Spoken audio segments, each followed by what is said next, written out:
আজকে বাংলাদেশে অন্যরকম একটা দিন।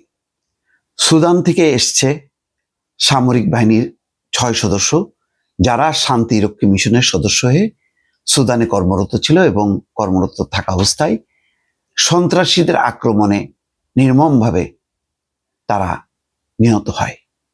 তার পাশাপাশি ওসমান হাদি, তিনিও নির্মমভাবে গুলিবিদ্ধ হন এবং সিঙ্গাপুর জেনারেল হসপিটালে শেষ নিঃশ্বাস ত্যাগ করেন। তারও মরদেহ এসছে কালকে। আজ তার দাফন হবে, জানাজা হবে, তারপর দাফন হবে। আর সুদান থেকে তাদের মরদেহ এসছে ৬ জনের। রাষ্ট্রীয় এবং সামরিক মর্যাদায় তাদের জানাজা হবে, দাফন হবে। দর্শক, এই দুটি ঘটনার মধ্যে কি কোনো মিল আছে? চলুন বিষয়টা একটু দেখি।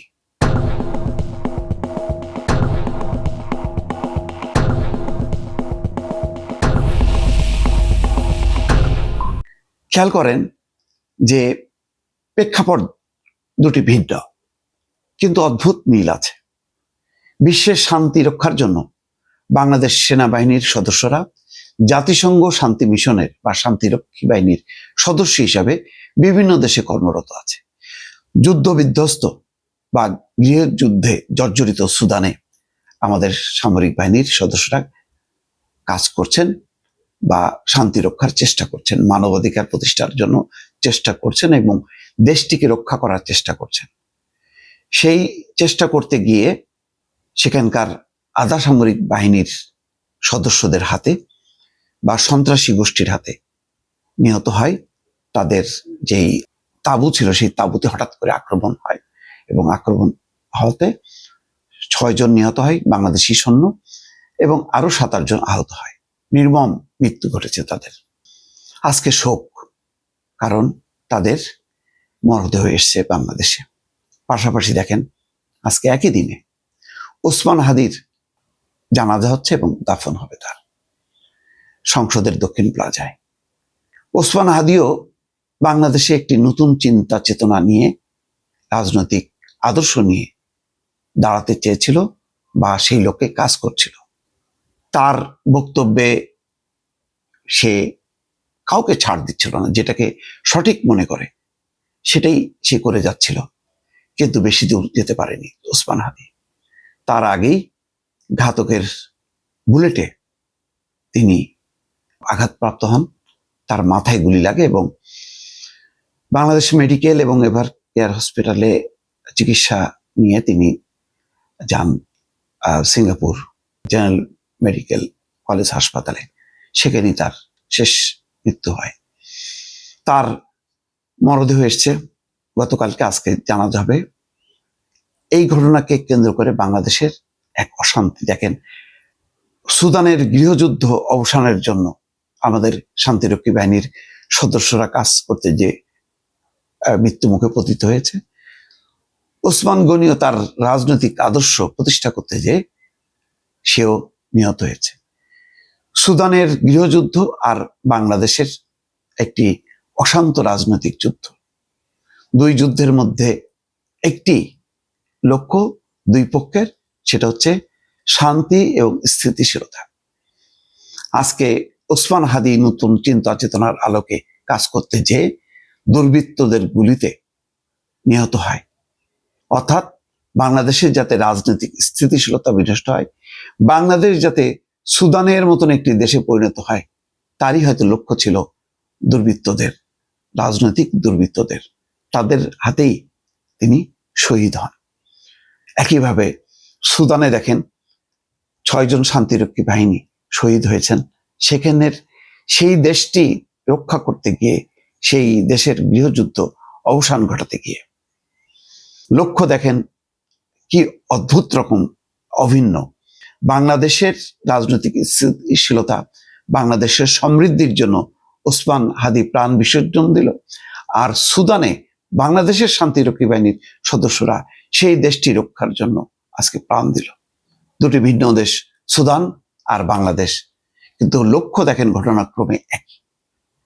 দুই মহান লক্ষ্য অর্জন করতে গিয়ে আজকে দুই পক্ষই নিহত হলো। এখান থেকে আমাদের শিক্ষা কি? আমাদের শিক্ষা হলো ওসমান হাদি যে রাজনৈতিক লক্ষ্য উদ্দেশ্য নিয়ে বাংলাদেশ গড়তে চেয়েছিল, সেই লক্ষ্য থেকে যাতে আমরা বিচ্যুত না হয়, আমরা যেন সুদান না হই। সুদান হয়তো আজ হোক কাল হোক ঘুরে দাঁড়াবে। এই বাংলাদেশের সৈন্যদের রক্তের বিনিময়ে, প্রাণের বিনিময়ে সুদান হয়তো একদিন ঘুরে দাঁড়াবে। ওসমান হাদির রক্তের বিনিময়ে, জীবনের বিনিময়ে বাংলাদেশও একদিন হয়তো ঘুরে দাঁড়াবে। কিন্তু আমরা যদি এই রক্ত থেকে, এই মৃত্যু থেকে, দুটি মৃত্যু, এক হচ্ছে বাংলাদেশে শান্তি প্রতিষ্ঠা করা, আর হচ্ছে বিশ্ব শান্তি প্রতিষ্ঠা করা, দুটি মহান লক্ষ্য আমরা কাজ করি। বাংলাদেশের জনগণ কত গর্বিত হবার কথা যে তারা শুধু তার নিজের দেশের রাজনৈতিক স্থিতিশীলতা, রাজনৈতিক সমৃদ্ধির জন্য কাজ করছে না, বিশ্ব শান্তির জন্য তারা কাজ করছে, এবং কাজ করতে যে প্রাণ বিসর্জন দিচ্ছে।